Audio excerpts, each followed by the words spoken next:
बच्चों, next topic है genetic code. सो genetic code क्या होता है? तो डीएनए में जेनेटिक इंफॉर्मेशन है वो आरएनए में जाएगी। अब आरएनए से जेनेटिक कोड के थ्रू क्या बनेंगे? Amino acid. So it is express in the form of proteins which are made up of 20। कितने अमाइनो एसिड्स होते हैं बच्चा प्रोटीन में? डिफरेंट 20.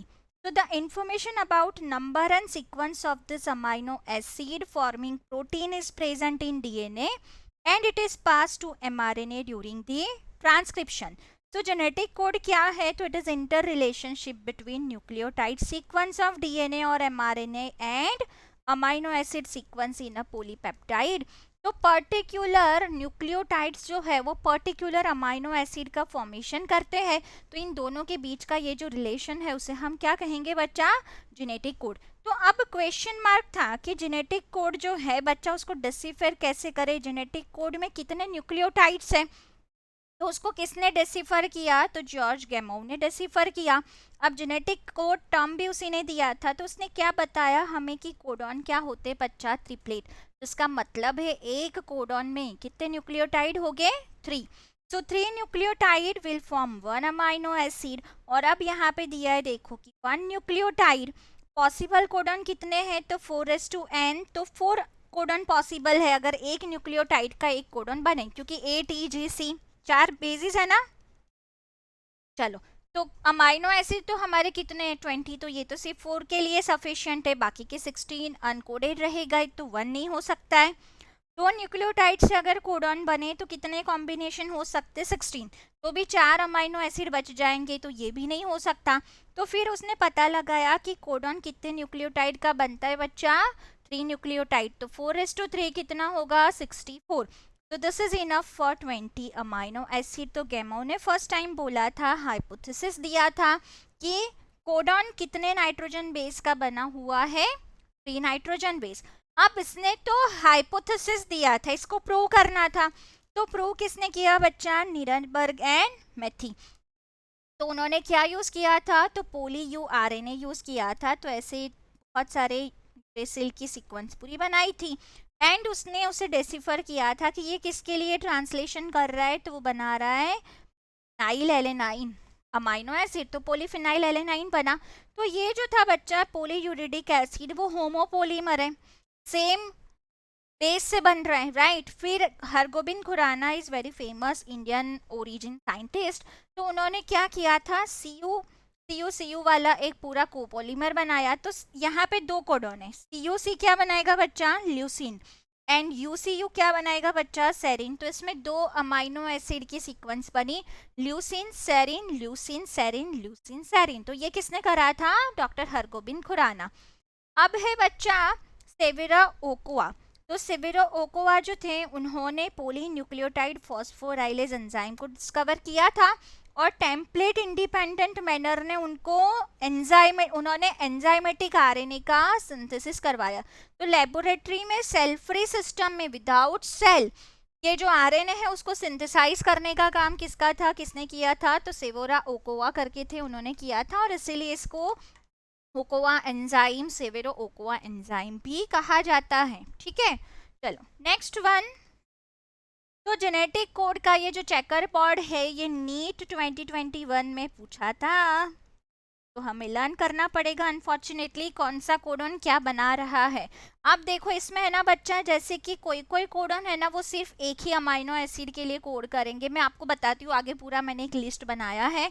तो एक यहाँ पे AUG ध्यान रखना है और ट्रिप्टोफेन, ये दोनों है ना ऐसे कोडन है जो एक ही है। मिथ्योनिन के लिए एक ही कोडन, ट्रिप्टोफेन के लिए भी एक कोडन है, स्टॉप कोडन 3 है। ऐसे करके यहाँ पे बहुत सारे कोडन हमें दे के रखे, this we need to learn.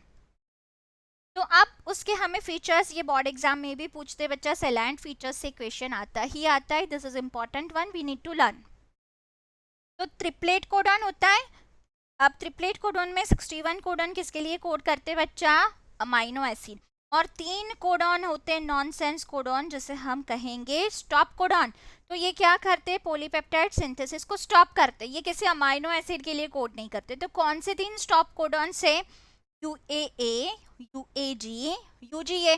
बच्चा you need to learn this. कौन से 3 है? UAA, UAG and UGA, ochre, amber and opal. But this do not code for any amino acid. मैंने कहा कोडॉन ऑलमोस्ट यूनिवर्सल होते हैं, मतलब सारे ऑर्गेनिज्म में, वायरस है कि यूकैरियोट है, सब में सेम होते हैं।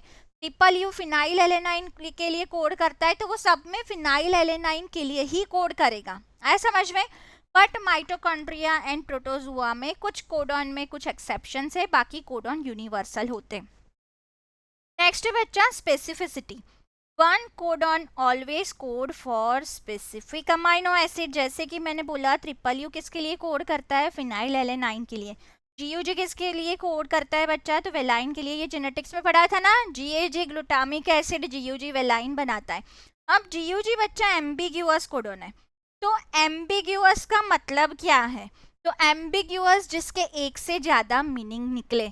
पेपर आप देने बैठो और आपकी एआईटीएस में ऐसा क्वेश्चन आया जिसमें आपको चारों आंसर सही लग रहे हैं, तो हम बोल सकते हैं ये एम्बिग्यूअस क्वेश्चन है। आया समझ में, आपको सारे ऑप्शन सही लग रहे, कुछ तो गड़बड़ उसमें है, या तो आपके समझने में गड़बड़ है, जो भी गड़बड़ है तो वो एम्बिग्यूअस होगा। तो एम्बिग्यूअस मतलब जिसका एक से ज्यादा मीनिंग निकले। तो जीयूजी जो है ना वो वेलाइन के लिए कोड करता है, बट जब एयूजी नहीं है तो वो स्टार्ट कोडॉन की तरह एक्ट करके मिथ्योनिन के लिए कोड करेगा। बाकी के सारे जो कोडॉन है वो क्या होते बच्चा, नॉन एम्बिग्यूअस, मतलब जैसे कि ट्रिपल यू फिनाइल एलेनाइन के लिए ही कोड करेगा, एयूजी मिथ्योनाइन के लिए ही कोड करेगा, वो दूसरे किसी अमाइनो एसिड के लिए नहीं है। तो हम कौन सा वर्ड यूज करते बच्चों, non ambiguous. Next genetic code होता है कॉमालेस, तो वो कंटिन्यूअसली से रीड होगा, बीच में कोई न्यूक्लियोटाइड ऐसे खाली नहीं बैठेगा। तो एयूजी के बाद जीएजी तुरंत आया, तो इसे हम बोल सकते हैं this is commaless. Genetic code non overlapping है, ऐसा नहीं होगा कि एयूजी है फिर जीएजी है तो पहला ये कोडॉन फिर यूजीजी कोडॉन आ गया फिर जीजी आया, ऐसा नहीं होता है। So they are non overlapping. AUG का ड्यूअल रोल है, एक तो वो मिथ्योनिन के लिए कोड करता है, दूसरा मैंने क्या कहा वो कैसे कोडॉन है, स्टार्ट कोडॉन। इसके अलावा stop codon UAA UAG UG है, तो इन सारे कोडॉन्स को क्या कहते हैं, पंक्चुएशन कोडॉन्स। उसके बाद है बच्चा जेनेटिक कोड हैज पोलैरिटी, तो कौन सी पोलैरिटी है, तो हम हमेशा उसे रीड करते हैं from 5 prime to 3 prime direction, and there is degeneracy of codons.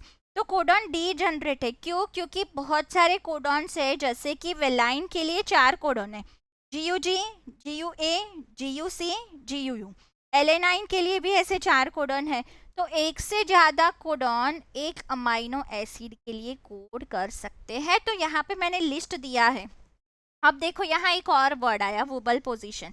तो व्हाट इज वोबल पोजीशन बच्चा, तो यहाँ पे इस सिचुएशन में देखो GC is the common one, right. पीछे के ये जो है ये चेंज हो रहा है, तो इस पोजीशन को क्या कहते हैं बच्चा, वोबल पोजीशन। तो यहाँ म्यूटेशन हो अगर वोबल पोजीशन में, जी की जगह आ जाए सी, तो भी अमाइनो एसिड तो सेम बनेगा ना, कौन सा बनेगा, एलेनाइन। आया समझ में, तो म्यूटेशन में इसका रोल है। अब यहाँ पे लिस्ट है कि 3 अमाइनो एसिड है जो 6 कोडॉन से कोड हो रहे हैं, आप ढूंढ के मुझे बताना कौन से अमाइनो एसिड है जो 6 कोडॉन से कोड हो रहे हैं। हमारे पास टेबल है, 9 अमाइनो एसिड है बच्चा जो 2 कोडॉन से कोड हो रहे हैं। 1 amino acid is coded by 3 codon, 2 amino acid के लिए 1 कोडॉन है, वो मैंने बता दिया अभी आपको, एंड 5 अमाइनो एसिड ऐसे है जिसके लिए कितने कोडॉन्स है, 4 कोडॉन्स। तो ये आपका होमवर्क है, आपको मुझे ढूंढ के बताना है कि कौन से अमाइनो एसिड कितने कोडॉन से कोड होते हैं, इसको फिल करना है। डन, कि यहाँ पे जैसे 9 अमाइनो एसिड तो कौन से 9, 3 अमाइनो एसिड तो कौन से 3, that you have to find. और कहाँ से फाइंड करोगे, टेबल से। नेक्स्ट है 18 अमाइनो एसिड शो डीजनरेसी, सो 2 अमाइनो एसिड उसमें एक्सेप्शन है, तो कौन से 2 एक्सेप्शन है, मिथ्योनाइन एंड ट्रिप्टोफैन। तो मैंने बोला ना, ये तो आंसर मिल गया आपको कि वो सिर्फ एक ही कोडॉन से कोड होते हैं, तो उसमें डीजनरेसी नहीं होती है। अब यहाँ पे एक एक्स्ट्रा इंफॉर्मेशन है, याद नहीं रखो तो चलेगा, कि जैसे यूनिवर्सल जेनेटिक कोड है, 55 एंटी कोडॉन है टीआरएनए के ऊपर, टीआरएनए का स्ट्रक्चर मैं अभी समझाती हूँ। 3 टर्मिनेशन कोडॉन है, बट माइटोकॉन्ड्रिया में 22 एंटी कोडॉन ही है, और टर्मिनेशन कोडॉन में UAA, UAG, AGA और AGG आता है, जबकि UGA जो स्टॉप कोडन था ना यूकैरियोट में, वो माइटोकॉन्ड्रिया के अंदर किसके लिए कोड करता है, ट्रिप्टोफैन। तो यहाँ पे एक डिफरेंस हमें देखने मिलता है। मैंने कहा था ना माइटोकॉन्ड्रिया प्रोटोजुआ में एक्सेप्शन होता है। नेक्स्ट बच्चा टीआरएनए का structure. TRNA is the adapter molecule. तो वो क्या करता है, तो चलो टीआरएनए के पास अमाइनो एसिड बाइंडिंग साइट है, तो वो अमाइनो एसिड को लेके जाता है कहाँ पे, जहाँ राइबोसोम है, जहाँ पे प्रोटीन का सिंथेसिस होने वाला है। तो डिस्कवर किसने किया था, फ्रांसिस क्रिक ने, और उसने टीआरएनए को क्या कहा था बच्चा, soluble RNA, this is smallest RNA. It constitute 15% of total RNA, ये हमने अभी पढ़ा। At one hand it read codons, यहाँ पे जो है ना ये पोजीशन, ये कोडॉन रीडिंग के लिए है, तो उसे एंटी कोडॉन साइट कहते हैं। और at other hand it bind to the specific amino acid. तो ऐसा नहीं होता है कि टीआरएनए के साथ कोई भी अमाइनो एसिड बाइंड हो जाएगा, बच्चा टीआरएनए के साथ स्पेसिफिक अमाइनो एसिड ही बाइंड हो सकता है। तो कैसे वो डिसाइड होगा, तो जो एंटीकोडॉन है ना उसके अकॉर्डिंगली स्पेसिफिक अमाइनो एसिड वहाँ बाइंड करेगा। It act as intermediate molecule between triplet code of mRNA and amino acid sequence of the polypeptide chain. तो 60 टाइप के टोटल जनरल टीआरएनए होते हैं। 3D स्ट्रक्चर में वो इन्वर्टेड एल शेप देते हैं, जो कीमन क्लर्क ने डिस्कवर किया था। एंड 2 डायमेंशनल 2D स्ट्रक्चर में उसका स्ट्रक्चर क्लोवर लीफ जैसा है, जो किसने फाइंड किया था बच्चा, होली ने। So all tRNA have guanine, ये याद रखना है कि 5 प्राइम एंड पे उनके पास क्या होता है, ग्वानिन, एंड 3 प्राइम एंड पे क्या होता है बच्चा, CCA सीक्वेंस। अमाइन और ये जो 3 प्राइम एंड है वहाँ पे अमाइनो एसिड अटैचमेंट होती है, तो ये भी याद रखना है पोलैरिटी। तो अमाइनो एसिड अटैच कौन से एंड पे होता है, 3 प्राइम, एंड 3 प्राइम एंड पे बच्चा कौन से सीक्वेंस है, CCA सीक्वेंस। क्लियर। चलो, tRNA specific for each amino acid and for initiation another specific tRNA that is known as initiator tRNA। तो इनिशिएशन के लिए इनिशिएटर tRNA आता है, वो मैं पूरी प्रोसेस पढ़ाती हूँ। तो क्लोवर लीफ मॉडल हमारा जो है उसमें देखो ये 3 prime end 5 prime end 3 prime end पे amino acid attachment site ACC sequence, फिर यहाँ पे राइबोसोम बाइंडिंग साइट है। ऑब्वियसली ये ट्रांसलेशन में हेल्प करने वाला है, तो राइबोसोम से बाइंड करेगा, जिसे T-साई आर्म कहते हैं। फिर ये हमारा एंटीकोडॉन आर्म है, और ये जो है ये amino acyl synthetase binding site है। अब बच्चों एक कॉमन चीज़ कि मैंने आपको क्या कहा था कि हर चीज़ कहाँ से कहाँ होती है, 5 प्राइम टू 3 प्राइम, है ना। तो हमारा जो mRNA है उसका कोडॉन कौन सी डायरेक्शन में रीड होगा, 5 प्राइम टू 3 प्राइम। तो सपोज AUG आया तो वो 5 प्राइम टू 3 प्राइम में आया। आई बात समझ में, क्लियर है। चलो, तो अब यहाँ पे इसके सामने कौन सा एंड होगा, A के सामने क्या होगा बच्चा, तो 3 प्राइम एंड होगा। आई बात समझ में। तो 3 प्राइम एंड से अगर हम देखें तो क्या एंटीकोडॉन क्या बनेगा इसका, A के सामने U, then A, then C, ऐसे हमें याद रखना है पोलैरिटी। डन। यहाँ पे तो मैंने इन जनरल ऐसे ही लिखा है, मतलब अगर मैं सीक्वेंस वाइज लिखूँ तो ये ऑपोजिट हो जाएगा, ये AUG ऐसे हो जाएगा। ये मैंने GUA का लिखा है, ये जो एंटीकोडॉन है वो किसका है, GUA का। हम रीड करेंगे कहाँ से, 5 प्राइम टू 3 प्राइम। तो ये 3 प्राइम है, तो उसके सामने कौन सा एंड आएगा, यहाँ पे 5 प्राइम। क्लियर। चलो नेक्स्ट वन, यहाँ पे हमें दे के रखा है, देखो AGU is the codon 1, right. अब ये 5 प्राइम है तो इसके सामने 3 प्राइम, तो देखो 3 प्राइम एंड इस साइड पे, तो 3 प्राइम एंड पे UCA आया समझ में। ये इन्वर्टेड L है, this is for serine, this is for tyrosine. Next tRNA में 3 लूप है, ये बता दिया, डिटेल नहीं करोगे तो चल जाएगा। नेक्स्ट है कुछ क्वेश्चंस है, जैसे कि एक mRNA की मैंने यहाँ पे बच्चा आपको सीक्वेंस दे के रखी है। चलो, तो ये हमारी mRNA की सीक्वेंस है। How many amino acid will be present in polypeptide from this mRNA if overlapping is consider. तो बच्चा ओवरलैपिंग कंसीडर करें ना, तो पहले देखो AUG लिखा, फिर UGC आएगा, आया समझ में, दिस इज ओवरलैप्ड, तो UGC आया। फिर क्या आएगा बच्चा, GCG। आई बात समझ में, ऐसे करके हमें पूरा लिखना है। तो कितने अमाइनो एसिड बनेंगे, तो 1 2 3 4 5 6 7 8 9 और फिर ये UAG क्या है बच्चा, स्टॉप कोडॉन। तो 9 अमाइनो एसिड बनेंगे, स्टॉप कोडॉन कोई अमाइनो एसिड नहीं बनाता है। क्लियर। चलो नेक्स्ट वन। अब मैंने एक सीक्वेंस दी है डबल स्ट्रैंडेड डीएनए की, उसके ऊपर से मैं एमआरएनए सीक्वेंस लिख सकती हूँ, मैंने लिखी है राइट। अब पूछा है कि कितने अमाइनो एसिड बनेंगे, तो देखो 1 2 3 4 5 6, तो कितने अमाइनो एसिड बनेंगे बच्चा, 6 अमाइनो एसिड। अब नेक्स्ट बोला है कि अब यहाँ देखना है जब भी ऐसा क्वेश्चन आए बेटा कि बीच में कहीं स्टॉप कोडॉन ना हो, बीच में कहीं स्टॉप कोडॉन होगा तो फिर वो अमाइनो एसिड वहाँ स्टॉप हो जाएगा, तो उससे आगे के ही अमाइनो एसिड बनेंगे। ऐसा ही क्वेश्चन मैंने रखा है। अब यहाँ पे देखते हैं कि 1 mRNA is synthesized using 144 nucleotide capable of producing polypeptide chain of how many amino acid, तो 144/3 is 8 कोडॉन और 48 कोडॉन में एक लास्ट होगा वो स्टॉप कोडॉन होगा, तो कितने अमाइनो एसिड बन पाएंगे बच्चा, 47 अमाइनो एसिड।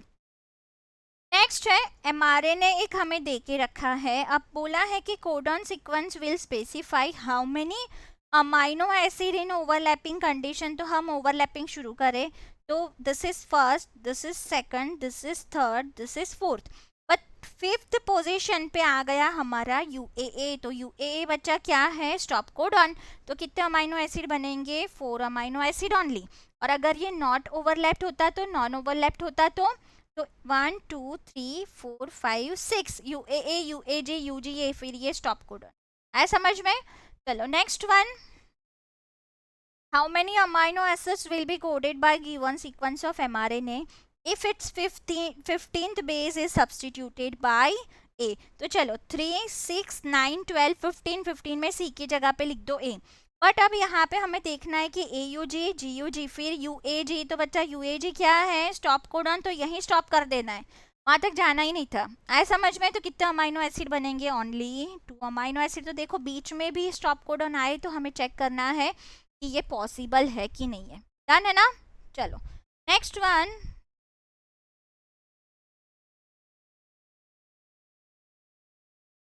नेक्स्ट बच्चा हाउ मेनी अमाइनो एसिड, ये हो गया ना। Next one, how many amino acid can be translated from the given sequence of nucleotides in mRNA if 6 nucleotide undergo deletion. तो चलो 6 न्यूक्लियोटाइड डिलीट हो जाएगा तो AUG के बाद हो जाएगा UGA, तो एक ही अमाइनो एसिड यहाँ पे बन सकता है, ठीक है ना। नेक्स्ट वन, तो ये हमें एनसीईआरटी में दे के रखा है, हमें यहाँ से पूरा लर्न करना है। ये देखो ऐसे समझाया है, सिकल सेल एनीमिया ऑलरेडी हमने पढ़ लिया, राम हैज रेड कैप। अब यहाँ पे बी ऐड हो गया तो पूरी रीडिंग फ्रेम चेंज हो गई, फ्रेमशिप म्यूटेशन हुआ। आई बात समझ में, हमने पढ़ा था ये जिब्बेरिश म्यूटेशन इसे बोलते हैं। फिर राम हैज बी और आई आर ऐड हो गया तो और चेंज हो गया, फिर BIG ऐड हो गया तो पूरा और चेंज हो गया। इज दैट वेरी क्लियर बच्चा। और यहाँ पे डिलीशन का केस बताया है। Next one, translation. तो व्हाट इज ट्रांसलेशन, mRNA से प्रोटीन बनने की प्रोसेस को बच्चा हम क्या कहेंगे, ट्रांसलेशन। तो protein synthesis is the process of polymerisation of amino acid. We already know कि अमाइनो एसिड पेप्टाइड बॉन्ड से जुड़ते हैं और पॉलीपेप्टाइड चेन बनती है। Amino acid sequence in polypeptide chain is determined by codons present in the mRNA and उसके पास information होती है जिससे प्रोटीन्स बनेंगे। चलो ट्रांसलेशन के लिए mRNA जो है उस जो mRNA यूज होता है उसे हम कहते हैं इंफॉर्मेशन RNA और टेम्पलेट RNA। अब ट्रांसलेशन यूनिट में बच्चा क्या क्या होगा, तो ट्रांसलेशन यूनिट में 5 प्राइम एंड पे क्या होगा, स्टार्ट कोडॉन, और 3 प्राइम एंड पे क्या हो गए हमारे नॉनसेंस कोडॉन जो कोई काम के नहीं है, जिसे बोलते स्टॉप कोडॉन। कौन से 3 stop codon, UAA UAG GA। जब भी आप वीडियो देखो तब साथ में बोलना तो आपको थोड़ा याद रहेगा, जब हम बोलेंगे लिखेंगे तभी जाके हमें याद आएगा एग्जाम्स में। डन। QTR रीजन्स होते हैं अनट्रांसलेटेड रीजन, इससे भी क्वेश्चन पूछा जाता है, वी नीड टू रिमेंबर। तो ये जो ट्रांसलेशन यूनिट है बच्चा उसके आगे और पीछे कुछ UTR होते हैं, उसे बोलते हैं अनट्रांसलेटेड रीजन। तो वो स्टॉप कोडॉन के बाद में और स्टार्ट कोडॉन के पहले आते हैं, एंड वो किसी के लिए कोड नहीं करते, वो सिर्फ प्रोटेक्शन के लिए होते हैं, वो it will not form any amino acid. But these sequences are very important because they provide stability to the mRNA and increase translation efficiency. अब ट्रांसलेशन प्रोसेस में हमें 5 स्टेप पढ़ने. कौन से 5 स्टेप है? Activation of amino acids, charging of tRNA, initiation, elongation and termination. तो बच्चा सबसे पहले आएगा हमारा एक्टिवेशन ऑफ अमाइनो एसिड. तो amino acids plus ATP plus enzyme ये क्या करते हैं बच्चा? तो मैग्नीशियम आयन की प्रेजेंस में पायरोफॉस्फेट इनमें से रिमूव होगा, एटीपी में से एनर्जी रिलीज होगी. यहाँ पे एंजाइम से ये E4 एंजाइम. चलो, तो एंजाइम कौन सा है बच्चा? Amino acyl adenylate enzyme. तो अमाइनो एसिड एएमपी से जुड़ा प्लस एंजाइम का पूरा एक कॉम्प्लेक्स बना. This is activation of amino acyl synthetase enzyme. तो एंजाइम एक्टिवेट हुआ कैसे? तो अमाइनो एसिड से बाइंड करके. एनर्जी किसने दी बच्चा? तो एनर्जी प्रोवाइड करी एटीपी ने. For different amino acids different amino acyl synthetase enzymes are there. तो इस अमाइनो असाइल सिंथेटेज एंजाइम जो है ना बच्चा, उसे हम क्या बोलते हैं? तो इसे सेकंड कोडॉन बोलते हैं क्योंकि ये स्पेसिफिक होता है. ठीक है ना. नेक्स्ट है फॉर डिफरेंट अमाइनो एसिड, ये बता दिया मैंने. Amino acid activated with the help of energy ATP and it is made available to amino acid during this stage will be utilized for formation of which bond? कौन से bond बनते हैं amino acid के बीच में? Peptide bond. अब second है, सबसे पहले हमने क्या किया? अमाइनो एसिड को एक्टिवेट किया, चार्ज कर दिया अमाइनो असाइल सिंथेटेज को. अब हम सेकंड स्टेप में करेंगे वो अमाइनो एसिड अब हमें ज्वाइन कहाँ करना है? टीआरएनए पे. तो that process will be charging of tRNA. तो amino acid AMP enzyme complex है, उसके साथ टीआरएनए जुड़ेगा. अब स्पेसिफिक अमाइनो एसिड टीआरएनए से बाइंड हो जाएगा, एएमपी प्लस एंजाइम क्या हो जाएंगे? रिलीज. तो बच्चा ये जो अमाइनो असाइल सिंथेटेज एंजाइम है उसका फंक्शन ही ये है कि वो स्पेसिफिक टीआरएनए को स्पेसिफिक अमाइनो एसिड से जोड़ेगा. तो मैंने आपको क्या कहा था बच्चा कि amino acyl tRNA amino acyl synthetase enzyme जो है वो स्पेसिफिकली क्यों ज्वाइन करता है? तो टीआरएनए पे कोई भी अमाइनो एसिड ज्वाइन नहीं हो सकता है. किसके अकॉर्डिंगली वो ज्वाइन होगा? जो एंटी कोडॉन है उसके अकॉर्डिंगली. एयूजी का एंटी कोडॉन है तो उसके रिगार्डिंग मिथ्योनिन ज्वाइन होगा. आई बात समझ में?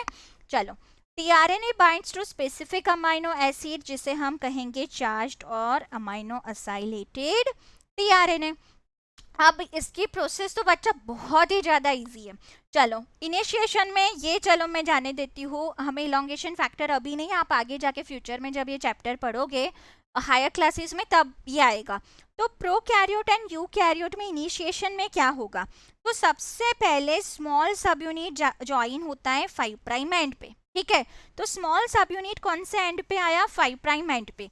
तो प्रोकैरियोट्स के अंदर एक सीक्वेंस होती है, रिकॉग्निशन सीक्वेंस, जिसे हम बोलते हैं Shine Dalgarno sequence.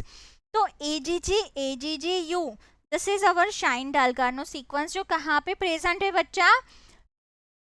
5 prime end पे mRNA पे. अब क्या होगा? तो जो राइबोसोम का स्मॉल सब यूनिट आया तो कौन सा आएगा? 30S सब यूनिट. उसके अंदर 16S RRNA है, ये हमें पता है ना. तो अब इस 16S RRNA के पास एंटी शाइन डालगार्नो सीक्वेंस है UCCA जिसकी हेल्प से यहाँ स्मॉल सब यूनिट बाइंड होगा. आई बात समझ में? जबकि यूकैरियोट में स्मॉल सब unit will be our 40S सब यूनिट. तो 40S सब यूनिट को ज्वाइन करने के लिए चाहिए 7 मिथाइल ग्वानोसाइन ट्राइफॉस्फेट. तो 5 प्राइम कैप से अटैचमेंट होगी, जबकि प्रोकैरियोट में किसके थ्रू अटैचमेंट होगी? Shine Dalgarno sequence. अब बच्चा क्या होगा नेक्स्ट स्टेप में? तो अब यहाँ पे हमारा टीआरएनए आएगा तो जो स्पेसिफिक है, तो जैसे इनिशिएशन है तो AUG कोडॉन फर्स्ट होगा, स्टार्ट कोडॉन है तो उसके पास प्रोकैरियोट में आएगा F मिथ्योनिन आया. बट कैसा वाला मिथ्योनिन आया बच्चा? फॉर्माइलेटेड. और यूकैरियोट में सिर्फ मिथ्योनिन आता है. तो हमें याद रखना है कि प्रोकैरियोट में स्टार्ट कोडॉन में फॉर्माइलेटेड जिसपे फॉर्माइल ग्रुप एडेड है ऐसा फॉर्माइलेटेड मिथ्योनिन आएगा, एंड यूकैरियोट में सिर्फ मिथ्योनिन आता है. ठीक है. नेक्स्ट वन, ये जो आप कॉम्प्लेक्स बना, this is 30s mRNA tRNA fmet, और यहाँ पे देखो 40s है तो 40s mRNA tRNA fmet. अब पीए साइट में आगे बताती हूँ नेक्स्ट पेज पे. तो अब आ जाओ प्रोकैरियोट यूकैरियोट में. इनिशिएटिंग अमाइनो एसिड फॉर्माइलेटेड मिथ्योनिन है, यहाँ नॉन फॉर्माइलेटेड मिथ्योनिन है. अब बारी किसकी आएगी, तो स्मॉल सब यूनिट के बाद आ गया लार्ज सब यूनिट. तो लार्ज सब यूनिट यहाँ होगा 50s, यहाँ होगा 60s. तो ये ऐसे फिट बैठेंगे तो यहाँ दो साइट होगी. एक साइट को हम पी साइट कहेंगे, दूसरी साइट को हम कहेंगे ए साइट. तो कहाँ पे बच्चा टीआरएनए आता है, पी साइट पे. कौन सी साइट पे आएगा, पी साइट सबसे पहले. तो पी साइट पेप्टिडाइल साइट है जहाँ पेप्टाइड बॉन्ड फॉर्मेशन होगा, and A site amino acyl site होगी. तो ये 70s इनिशिएशन कॉम्प्लेक्स हो गया, ये 18s इनिशिएशन कॉम्प्लेक्स हो गया. तो बच्चा इनिशिएशन क्लियर है. बेसिकली क्या याद रखना है, सबसे पहले हमने क्या किया, तो हमने फर्स्ट स्टेप याद करो. सबसे पहले हमने एंजाइम को एक्टिवेट किया था, है ना, अमाइनो एसिड को एक्टिवेट किया था. उसके बाद हमने टीआरएनए को उस activated enzyme and amino acid से चार्ज करा. उसके बाद सबसे पहले स्मॉल सब यूनिट आया, फिर टीआरएनए आया, फॉर्माइलेटेड मिथ्योनिन एंड मिथ्योनिन लेके एयूजी पे. अब क्या होगा, लार्ज सब यूनिट ज्वाइन हो जाएगा, तो दोनों में इनिशिएशन कॉम्प्लेक्स बना. प्रोकैरियोट में 70s एंड यूकैरियोट में ऑब्वियसली कौन सा, 80s इनिशिएशन कॉम्प्लेक्स. अब है बच्चा इलॉन्गेशन प्रोसेस. तो प्रोकैरियोट यूकैरियोट दोनों में इलॉन्गेशन में डिफरेंट फैक्टर्स हेल्प करते हैं. अब बेसिक प्रोसेस दोनों में सेम मैं बताती हूँ. चलो, एयूजी के बाद अब देखो जीएजी में सेकंड अमाइनो एसिड आया. अब इन दोनों के बीच में, ये फर्स्ट अमाइनो एसिड है, ये सेकंड अमाइनो एसिड है, दोनों के बीच में बच्चा बन जाएगा पेप्टाइड बॉन्ड. आई बात समझ में. पेप्टाइड बॉन्ड कौन बनाएगा, पेप्टिडाइल ट्रांसफरेज. अब पेप्टिडाइल ट्रांसफरेज तो मैं आपको 11 से पढ़ाते आ रही हूँ. प्रोकैरियोट में पेप्टिडाइल ट्रांसफरेज कौन सा आरआरएनए है, 23s. और यूकैरियोट में बच्चा कौन सा आरआरएनए होगा, 28s आरआरएनए. तो ये बच्चा होता है राइबोजाइम आरएनए बेस्ड एंजाइम. आई बात समझ में. तो ये लार्जर सब यूनिट में होते हैं प्रोकैरियोट एंड यूकैरियोट में. अब इन दोनों के बीच में पेप्टाइड बॉन्ड बन गया, COOH एंड NH2 के बीच में बनता है, वाटर मॉलिक्यूल रिमूव होता है, ठीक है ना, CONH बन जाएगा. अब बच्चा यहाँ पे ये अमाइनो एसिड उठ के इस साइड चला जाएगा यहाँ पे और इससे जुड़ जाएगा. तो ये टीआरएनए खाली हो गया, अब उसके पास अमाइनो एसिड नहीं है, अब उसका चार्जिंग नहीं बचा. तो ये टीआरएनए इस साइड एग्जिट साइड के थ्रू इस राइबोसोम से बाहर चला जाएगा. तो एक प्रोसेस हुई पेप्टाइड बॉन्ड फॉर्मेशन. अब क्या होगा, तो ट्रांसलोकेशन. अब ये जो पूरा राइबोसोम है वो 3 प्राइम साइड पे मूव करेगा. आया समझ में. तो चलो यहाँ पे देखो, मैंने ये बताया है कि वाटर मॉलिक्यूल रिमूव होके पेप्टाइड बॉन्ड बना. अब इस टीआरएनए पे 2 ऐसे अमाइनो एसिड आ गए, ये फ्री हो गया जो एग्जिट साइड से बाहर चला गया.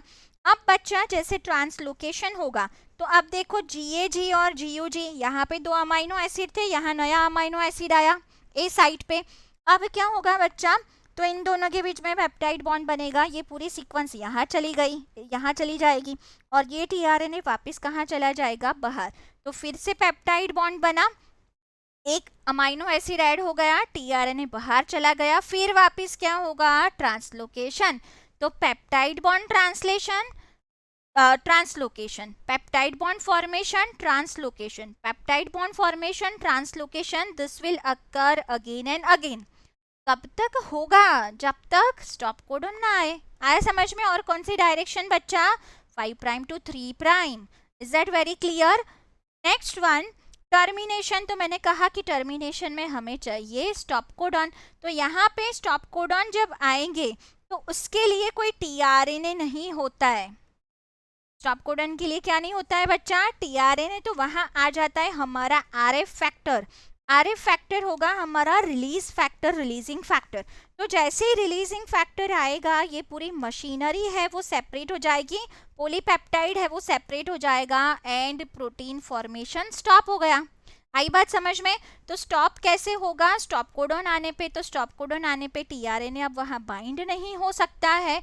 तो टीआरएनए बाइंड नहीं होगा तो वहाँ क्या बाइंड हो जाएगा, रिलीजिंग फैक्टर. तो रिलीजिंग फैक्टर सारी चीज़ों को वहाँ से, ये जो प्रोटीन की मशीनरी थी उसको क्या करा देगा बच्चा, रिलीज करा देगा. आई बात समझ में. इसके बाद ये तो आपसे पॉलीपेप्टाइड चेन बनी, इसके बाद पॉलीपेप्टाइड चेन फॉर्मेशन के बाद क्या होता है, तो प्रोटीन का होगा मॉडिफिकेशन। चैपेरॉन प्रोटीन्स आपने पढ़ा था ना, सेकेंडरी स्ट्रक्चर बायोमोलिक्यूल में, टर्शरी स्ट्रक्चर, क्वाटरनरी स्ट्रक्चर। तो बाद में चैपेरॉन प्रोटीन उसमें बॉन्ड लगाते हैं और प्रॉपर प्रोटीन की फोल्डिंग करके उसको क्या करेंगे बेटा, एक्टिवेट करेंगे। यहाँ पे मैंने एनर्जी का लिखा है, आपको सीधा सीधा याद रख लेना है, ये स्टेप्स में कहीं पे एनसीईआरटी ने दिया नहीं है। तो 1 अमाइनो एसिड के लिए हमें पेप्टाइड बॉन्ड फॉर्मेशन के ड्यूरेशन में, मतलब पॉलीपेप्टाइड फॉर्मेशन में 1 एटीपी एंड 2 जीटीपी चाहिए। हमें डायरेक्ट ये याद रखना है कि for addition of 1 amino acid how many ATP and how many GTPs are required, then 1 ATP and 2 GTP. Clear? Next बच्चा, ये पूरा एक्स्ट्रा पेज है, आपको अभी इसके लिए तो नहीं करना है, बट आगे जाके आप जब भी एंटीबायोटिक पढ़ोगे कोई भी फील्ड में तो वहाँ आएगा।